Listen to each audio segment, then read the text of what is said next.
ကိုကြောင့်ဘယ်သူမှဒုက္ခမရောက်စေခြင်းဘူးဆိုရင်ကိုချင်းသီလထိမ့်သိမ်းဆောက်ရှောက်ပါ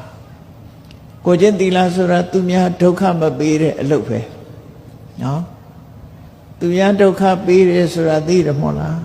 သူများအသက်တတ်ရင်လည်းသူများဒုက္ခပေးတာသူများဥစ္စာခွေးရင်လည်းသူတို့ဘာဒုက္ခပေးတာပဲ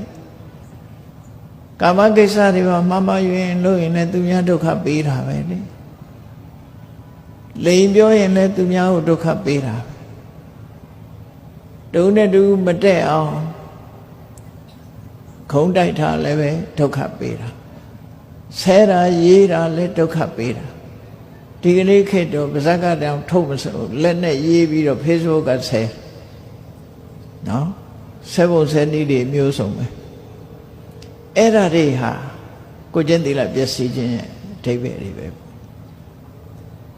အဲ့ဒီလိုဟာတွေမရှိအောင်သူများကိုဒုက္ခပေးတဲ့အလုပ်တွေကရှောင်ပြီးတော့ကိုကျင့်သီလနဲ့ပြည့်စုံအောင်ကြိုးစားတယ်ကာယဒုစရိုက်ဝစီဒုစရိုက်ကိုမကျွလွန်မဲနဲ့ကိုဒါမြင့်မြတ်တဲ့အလုပ်လို့ခေါ်တယ်ဒါကိုမြင့်မြတ်တဲ့အလုပ်ဆိုလို့ရှိရင်လိန်ပြောတာဟာအောက်တန်းကျတဲ့အလုပ်တုံးနဲ့တူမတက်အောင်ဂုံးတိုက်တာ